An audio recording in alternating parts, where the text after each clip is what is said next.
الشيطان الرجيم. بسم الله الرحمن الرحيم. سبحان الذي أسرى بعبده ليلا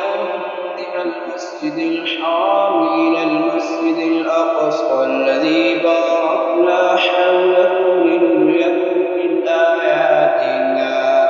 إنه هو السميع البصير. وآتينا موسى الكتاب وجعلناه هدى لبني إسرائيل ألا تتخذوا من دوني وكيلا ذرية من حملنا مع نوح إنه كان عبدا شكورا. وقضينا إلى بني إسرائيل في الكتاب لتفسدن في الأرض مرتين ولتعلن علوا كبيرا. فإذا جاء أولاهما بعثنا عليكم عبادا لنا أولي بأس شديد فجاسوا خلال الديار وكان وعدا مفعولا. ثم رددنا لكم الكرة عليهم وأمددناكم بأموال وبنين وجعلناكم أكثر نفيرا. إن أحسنتم أحسنتم لأنفسكم وإن أسأتم فلها. فإذا جاء الآخرة ليسوءوا وجوهكم وليدخلوا المسجد كما دخلوه أول مرة وليتبروا ما علوا تتبيرا. عسى ربكم أن يرحمكم وإن عدتم عدنا وجعلنا جهنم للكافرين حصيرا. إن هذا القرآن يهدي للتي هي أقوم ويبشر المؤمنين الذين يعملون الصالحات أن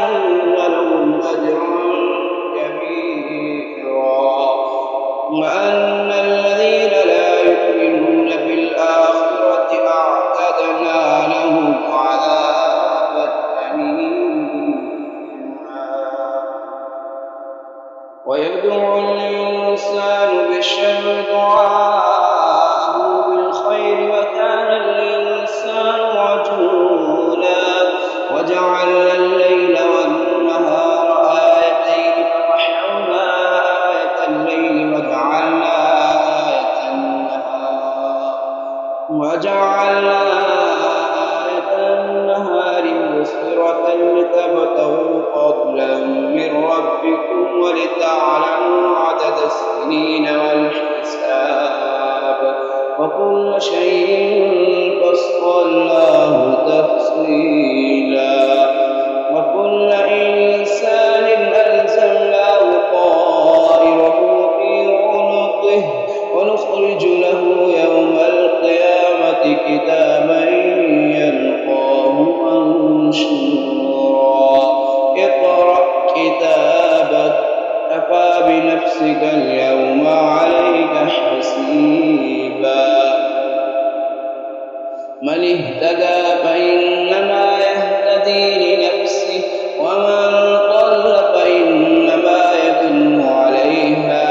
ولا تزر وازرة وزر أخرى وما كنا معذبين حتى نبعث رسولا. وإذا أردنا أن نهلك قرية أمرنا مترفيها ففسقوا فيها فحق عليها القول فدمرناها تدميرا. وكم أهلكنا من القرون من بعد نوح وكفى بربك بذنوب عباده خبيرا بصيرا من كان يريد العاجلة عجلنا له فيها ما نشاء لمن نريد ثم جعلنا له جهنم يصلاها مذموما مدحورا ومن أراد الآخرة وسعى لها سعيها وهو مؤمن فأولئك كان سعيهم مشكورا كلا نمد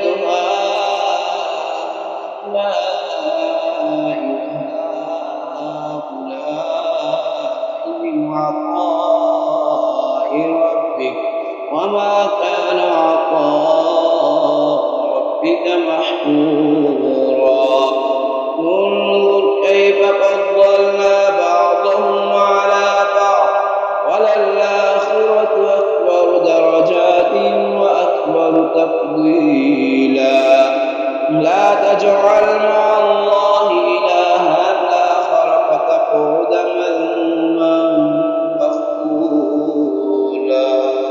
وقضى ربك ألا تعبدوا إلا إياه وبالوالدين إحسانا مما يبلغن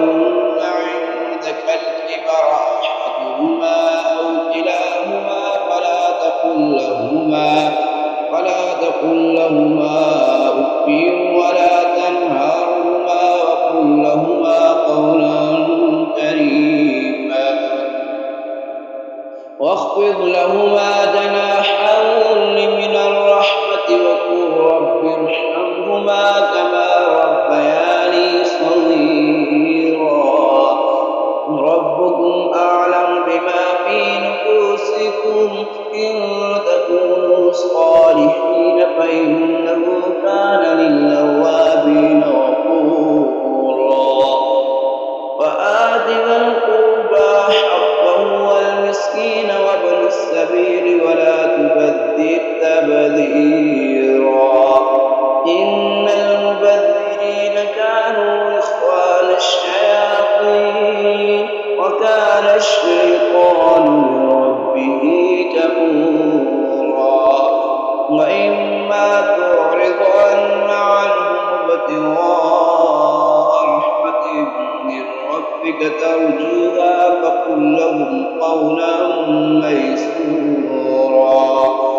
ولا تجعل يدك مغلولة إلى عنقك ولا تبسطها كل البسط فتقعد ملوما محسورا إن ربك يبسط الرزق لمن يشاء ويقدر إنه كان بعباده خبيرا بصيرا ولا تقتلوا أولادكم خشية إملاق نحن نرزقهم وإياكم إن قتلهم كان خطأ كبيرا ولا تقربوا الزنا إنه كان فاحشة وساء سبيلا ولا تقتلوا النفس التي حرم الله إلا بالحق ومن قتل مظلوما فقد جعلنا لوليه سلطانا فلا يسرف في القتل إنه كان منصورا ولا تقربوا مال اليتيم إلا بالتي هي أحسن حتى يبلغ أشده وأوفوا بالعهد إن العهد كان مسؤولا وأوفوا الكيل إذا كلتم وزنوا بالقسطاس المستقيم ذلك خير وأحسن تأويلا ولا تقف ما ليس لك به علم إن السمع والبصر والفؤاد كل أولئك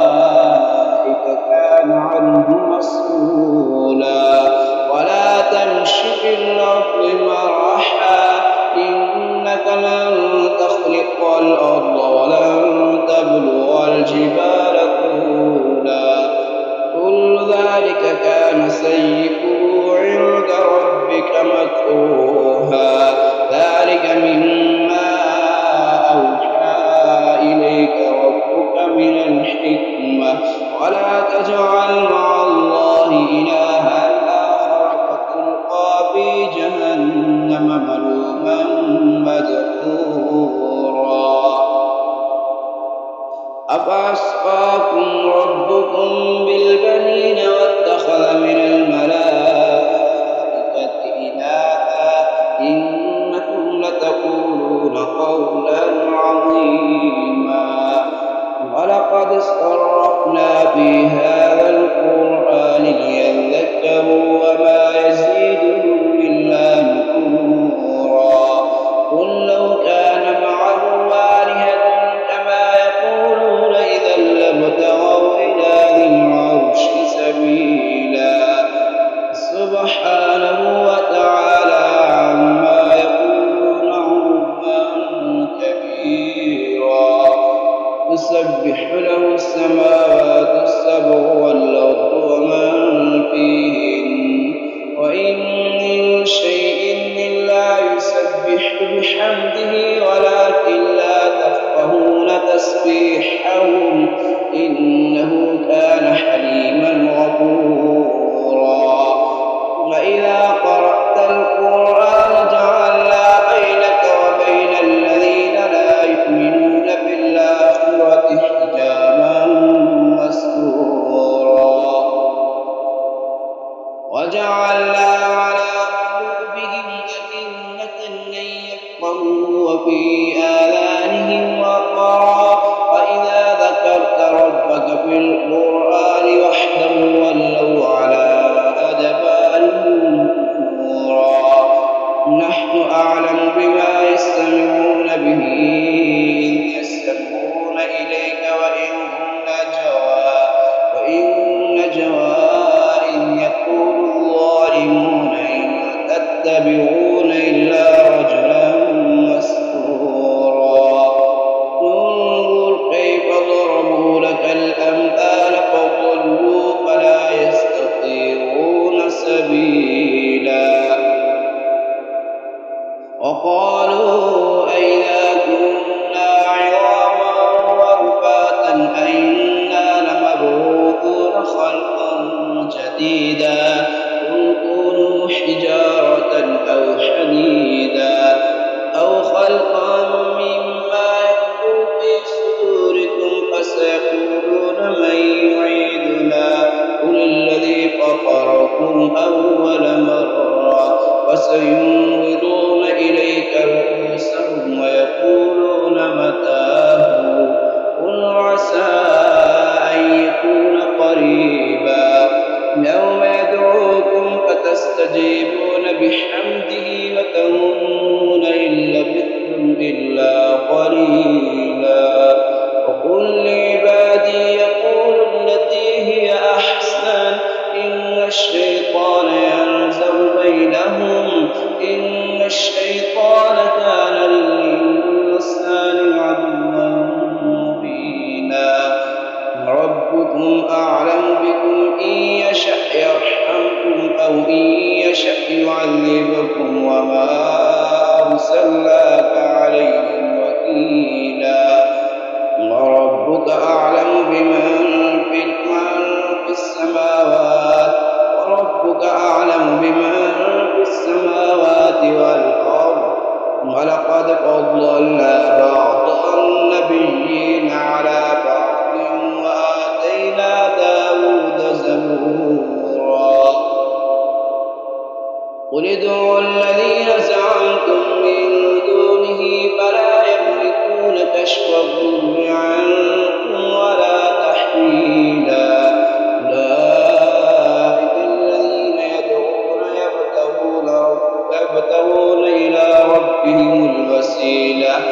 يبتغون إلى ربهم الوسيلة أيهم أقرب ويرجون رحمته ويخافون عذابه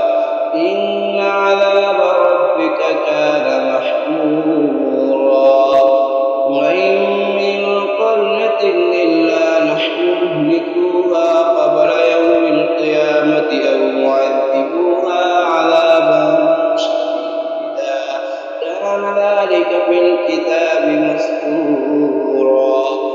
وما منعنا أن نرسل بالآيات إلا أن كذب بها الأولون وآتينا ثمود الناقة مبصرة فظلموا بها وما نرسل بالآيات إلا تخويفا وإذ قلنا لك إن ربك أحاط بالناس وما جعلنا الرؤيا التي أريناك إلا فتنة للناس والشجرة الملعونة في القرآن ونخوفهم فما يزيدهم إلا طغيانا كبيرا وإذ قلنا للملائكة اسجدوا لآدم فسجدوا إلا إبليس قال أأسجد لمن خلقت طينا قال أرأيتك هذا الذي كرمت علي لئن أخرتني إلى يوم القيامة لأحتنكن ذريته إلا قليلا قال اذهب فمن تبعك منهم فإن جهنم جزاؤكم جزاء موفورا واستفزز من استطعت منهم بصوتك وأجلب عليهم بخيلك ورجلك وشاركهم في الأموال والأولاد وعدهم وما يعدهم الشيطان إلا غرورا إن عبادي ليس لك عليهم سلطان وكفى بربك وكيلا ربكم الذي يزجي لكم الفلك في البحر لتبتغوا من فضله إنه كان بكم رحيما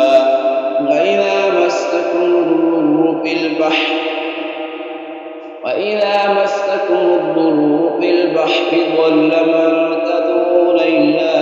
إياه ولما نجاكم إلى البر أعرضتم وكان الإنسان كفورا أفأمنتم من يخسف بكم جانب البر أو يرسل عليكم حاصبا ثم لا تجدوا لكم وكيلا أم أمنتم أن يعيدكم فيه تارة أخرى فيرسل عليكم قاصفا من الريح فيغرقكم بما كفرتم ثم لا تجدوا لكم علينا به تبيعا ولقد كرمنا بني آدم وحملناهم في البر والبحر ورزقناهم من الطيبات وفضلناهم على كثير ممن خلقنا تفضيلا يوم ندعو كل أناس بإمامهم فمن أوتي كتابه بيمينه فأولئك يقرؤون كتابهم ولا يظلمون فتيلا ومن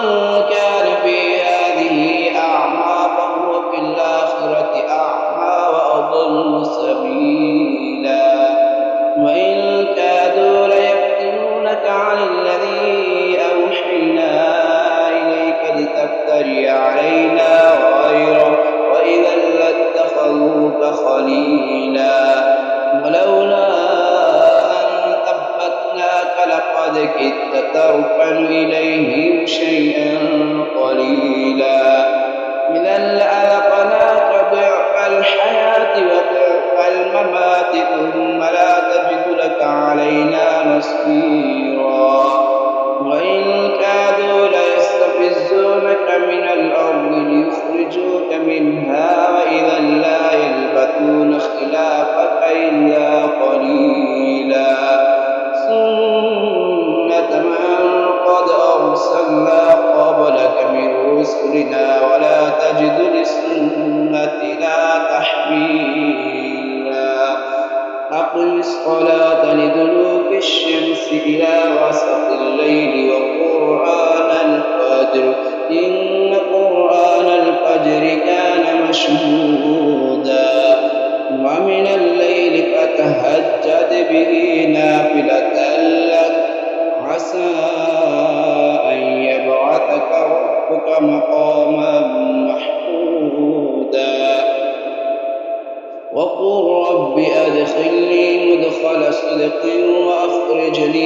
مخرج صدق واجعل لي من لدنك سلطانا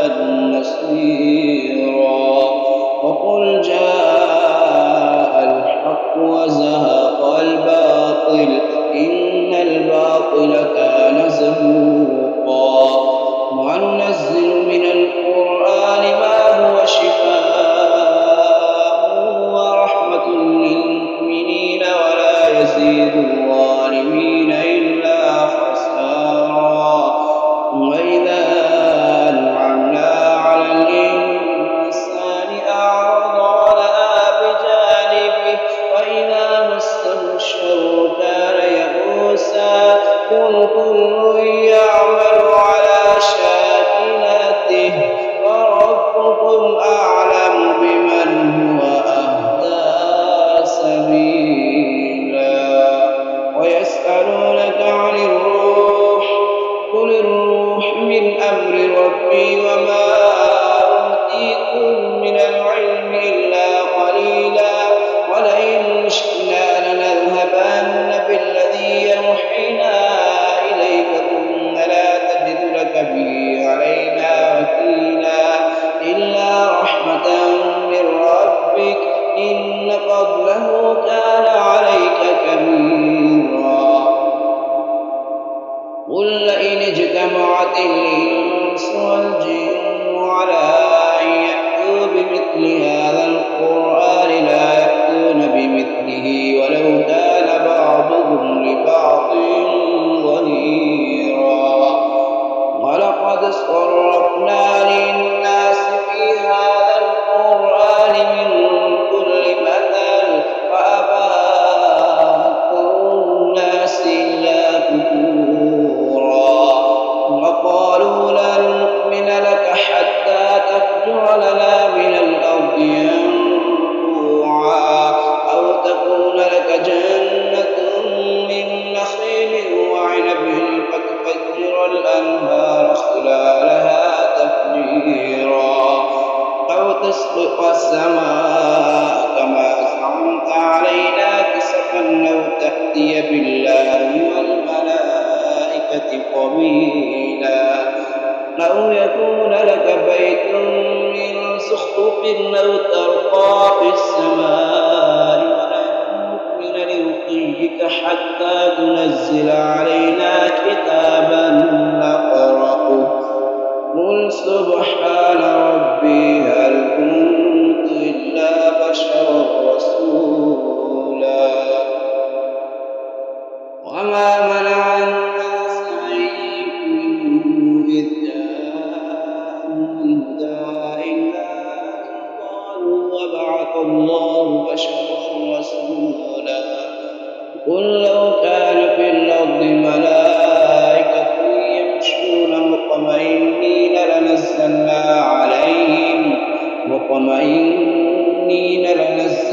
عليهم من السماء ملكا رسولا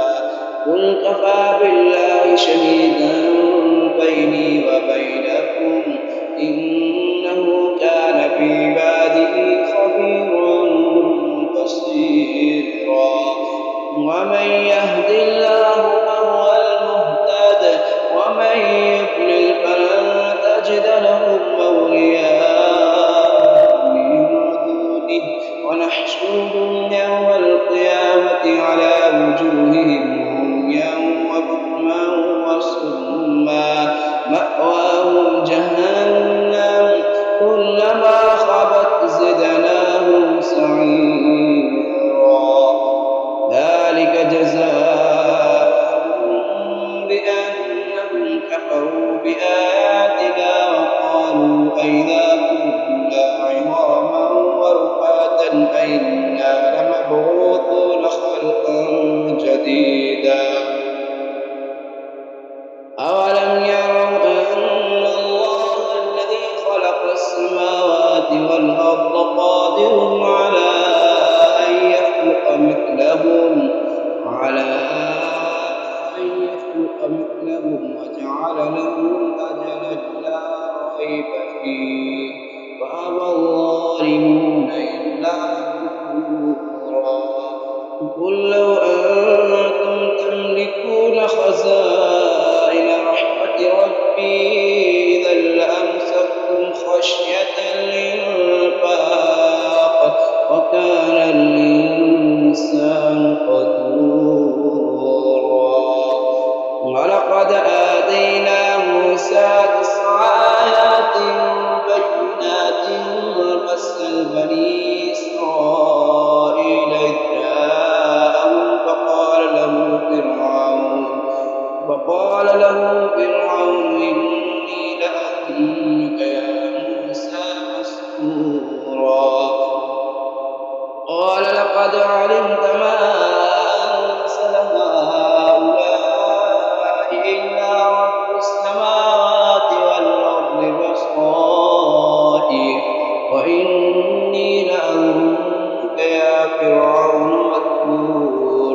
بكم لفيفا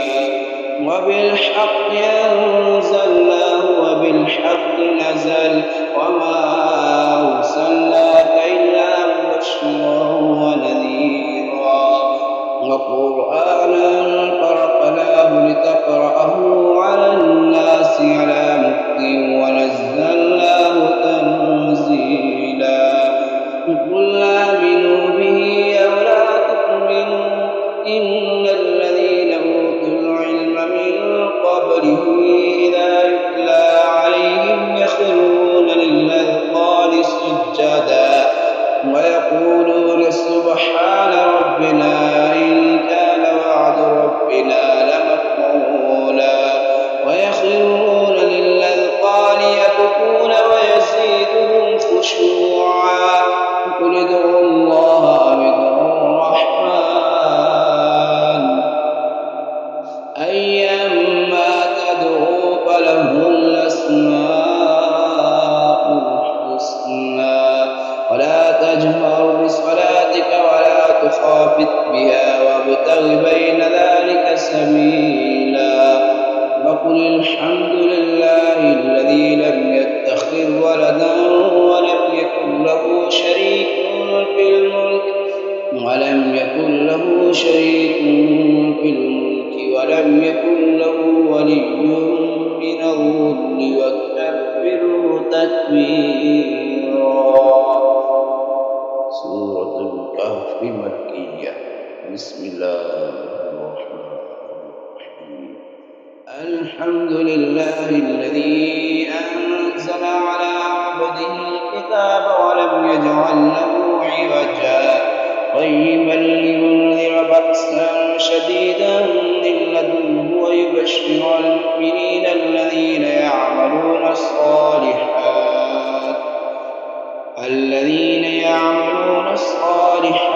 أن لهم أجرا حسنا ماكثين فيه أبدا وينذر الذين قالوا اتخذ الله ولدا ما لهم به من علم ولا لآبائهم كبرت كلمة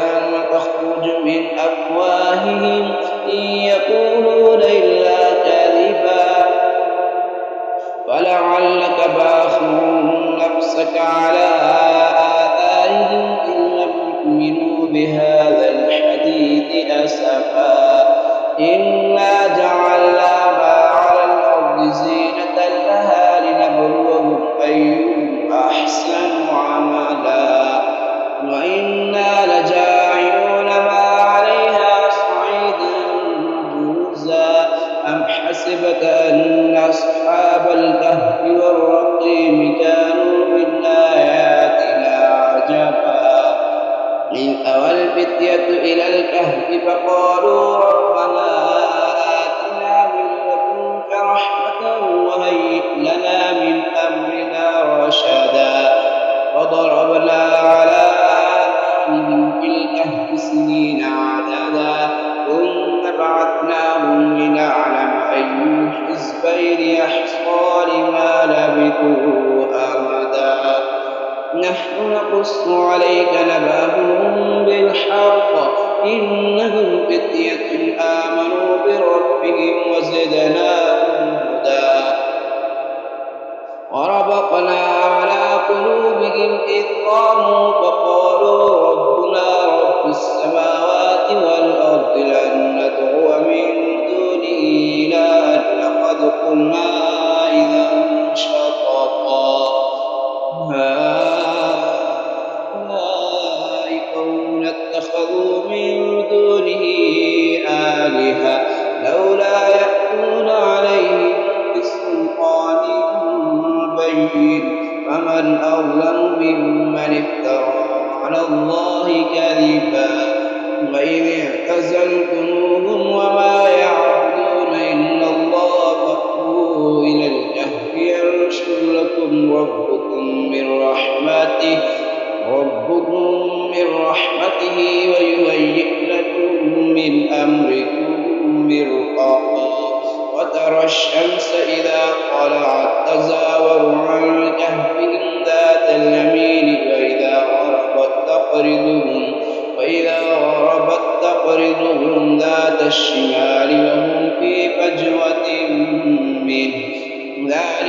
من آيات الله من يهد الله فهو المهتد ومن يضلل فلن تجد له وليا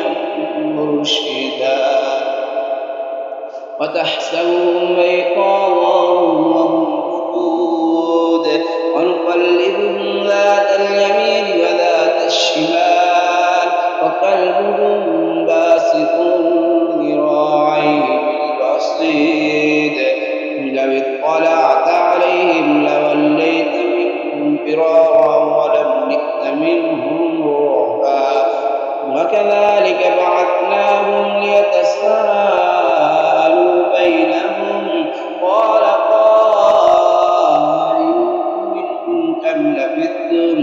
قالوا لبثنا يوما أو بعض يوم قالوا ربكم أعلم بما لبثتم فابعثوا أحدكم بورقكم هذه إلى المدينة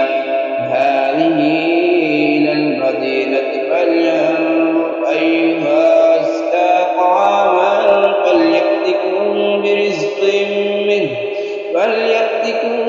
برزق منه وليتلطف ولا يشعرن بكم أحدا إنهم إن يظهروا عليكم يرجموكم أو يعيدوكم في ملتهم ولن تفلحوا إذا أبدا وكذلك أعثرنا عليهم ليعلموا أن وعد الله حق وأن الساعة لا ريب فيها إذ يتنازعون بينهم أمرهم فقالوا ابنوا عليهم بنيانا ربهم أعلم بهم قال الذين غلبوا على أمرهم لنتخذن عليهم مسجدا سيقولون ثلاثة رابعهم كلبهم ويقولون خمسة سادسهم كلبهم رجما بالغيب ويقولون سبعة وثامنهم كلبهم قل ربي أعلم بعدتهم لا يعلمهم إلا قليل ولا تمار فيهم إلا مراء ولا تستفت فيهم منهم أحدا ولا تقولن لشيء إني فاعل ذلك غدا إلا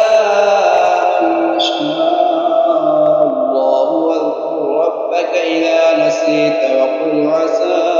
أن يهديني ربي لأقرب من هذا رشدا ولبثوا في كهفهم 300 سنين وازدادوا 9 قل الله أعلم بما لبثوا له غيب السماوات والأرض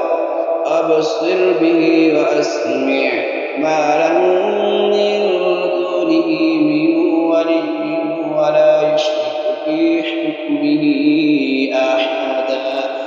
واتل ما أوحي إليك من كتاب ربك لا مبدل لكلماته ولن تجد من دونه ملتحدا واصبر نفسك مع الذين يدعون ربهم بالغداة والعشي يريدون وجهه ولا تعد عيناك عنهم تريد زينة الحياة الدنيا ولا تطع من أغفلنا قلبه عن ذكرنا واتبع هواه وكان أمره فرطا وقل الحق من ربكم فمن شاء فليؤمن ومن شاء فليكفر إنا أعتدنا للظالمين نارا أحاط بهم سرادقها وإن يستغيثوا يغاثوا بماء كالمهل يشوي الشراب وساءت مرتفقا إن الذين آمنوا وعملوا الصالحات إنا لا نضيع أجر من أحسن عملا أولئك لهم جنات عدن تجري من تحتهم الأنهار يحلون فيها من أساور من ذهب ويلبسون ثيابا خضرا من سندس واستبرق متكئين فيها على الأرائك نعم الثواب وحسنت مرتفقا واضرب لهم مثلا رجلين جعلنا لأحدهما جنتين من أعناب وحففناهما بنخل وجعلنا بينهما زرعا كلتا الجنتين آتت أكلها ولم تظلم منه شيئا وفجرنا خلالهما نهارا وكان له ثمر فقال لصاحبه وهو يحاوره أنا أكثر منك مالا وأعز نفرا ودخل جنته وهو ظالم لنفسه قال ما أظن أن تبيد هذه أبدا وما أظن الساعة قائمة ولئن رددت إلى ربي لأجدن خيرا منها منقلبا قال له صاحبه وهو يحاوره وكفرت بالذي خلق من تراب ثم من نطفة ثم سواك رجلا لكن هو الله ربي ولا أشرك بربي أحدا ولولا إذ دخلت جنتك قلت ما شاء الله لا قوة إلا بالله إن ترني أنا أقل منك مالا ولا ولدا فعسى ربي أن يأتيني خيرا من جنتك ويرسل عليها حسبانا من السماء فتصبح صعيدا زلقا أو يصبح ماؤها غورا فلم تستطيع له طلبا وأحيط بثمره فأصبح يقلب كفيه على ما أنفق فيها وهي خاوية على عروشها ويقول يا ليتني لم أشرك بربي أحدا ولم تكن له فئة ينصرونه من دون الله وما كان منتصرا هنالك الولاية لله الحق هو خير ثوابا وخير عقبا واضرب لهم مثل الحياة الدنيا كماء أنزلناه من السماء واختلط به نبات الأرض فأصبح هشيما تذروه الرياح وكان الله على كل شيء مقتدرا المال والبنون زينة الحياة الدنيا والباقيات الصالحات خير عند ربك ثوابا وخير أملا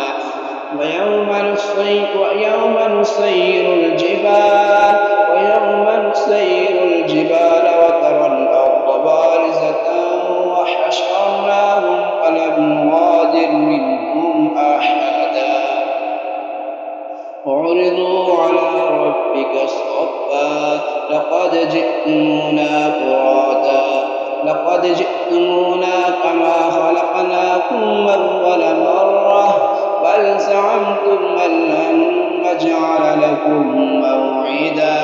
ووضع الكتاب فترى المجرمين مشفقين مما فيه ويقولون يا ويلتنا ما لهذا الكتاب لا يغادر صغيرة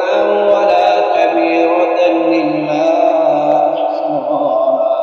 ووجدوا ما عملوا حاضرا ولا يظلم ربك أحدا. وإذ قلنا للملائكة اسجدوا لآدم فسجدوا إلا إبليس كان من الجن ففسق عن أمر ربه أفتتخذونه وذريته أولياء من دوني وهم لكم عدو بئس للظالمين بدلا. ما أشهدتهم خلق السماوات والأرض ولا خلق أنفسهم وما كنت متخذ المضلين عضدا. ويوم يقول نادوا شركائي الذين زعمتم فدعوهم فلم يستجيبوا لهم وجعلنا بينهم موبقا ورأى المجرمون النار فظنوا أنهم واقعوها ولم يجدوا عنها مصرفا. ولقد صرفنا في هذا القرآن للناس من كل مثل وكان الإنسان أكثر شيء جدلا. وما منع الناس أن يؤمنوا إذ جاءهم الهدى ويستغفروا ربهم إلا أن تأتيهم سنة الأولين أو يأتيهم العذاب قبلا. وما نرسل المرسلين إلا مبشرين ومنذرين ويجادل الذين كفروا بالباطل ليدحضوا به الحق واتخذوا آياتي وما أنذروا هزوا. ومن أظلم ممن ذكر بآيات ربه فأعرض عنها ونسي ما قدمت يداه إنا جعلنا على قلوبهم أكنة أن يفقهوا وفي آذانهم وقرا وإن تدعوهم إلى الهدى فلن يهتدوا إذا أبدا. وربك الغفور الرحمة لو يؤاخذهم بما كسبوا لعجل لهم العذاب بل لهم موعد لن يجدوا من دونه موئلا. وتلك القرى أهلكناهم لما ظلموا وجعلنا لمهلكهم موعدا. وإذ قال موسى لفتاه لا أبرح حتى أبلغ مجمع البحرين أو أمضي حقبا. ولما بلغا مجمع بينهما نسيا حوتهما فاتخذ سبيله في البحر سربا. فلما جاوزا قال لفتاه آتنا غداءنا لقد لقينا من سفرنا هذا نصبا. قال أرأيت إذ أوينا إلى الصخرة فإني نسيت الحوت وما أنسانيه إلا الشيطان أن أذكره واتخذ سبيله في البحر عجبا. قال ذلك ما كنا نبغي فارتدا على آثارهما قصصا فوجدا عبدا من عبادنا آتيناه رحمة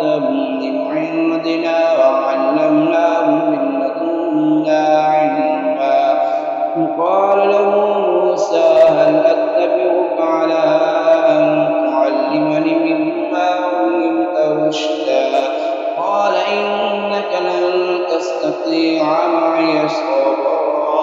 فكيف تصبر على ما لم تحط به خبرا قال ستجدني إن شاء الله صابرا ولا أعصي لك أمرا قال فإن اتبعتني فلا تسألني عن شيء حتى أحدث لك منه ذكرا فانطلقا حتى إذا ركبا في السفينة خرقها قال أخرقتها لتغرق أهلها لقد جئت شيئا إمرا قال ألم أقل إنك لن تستطيع معي صبرا قال لا تؤاخذني بما نسيت ولا ترهقني من أمري عسرا فانطلقا حتى إذا لقيا غلاما فقتله قال قتلت نفسا زكية بغير نفس لقد جئت شيئا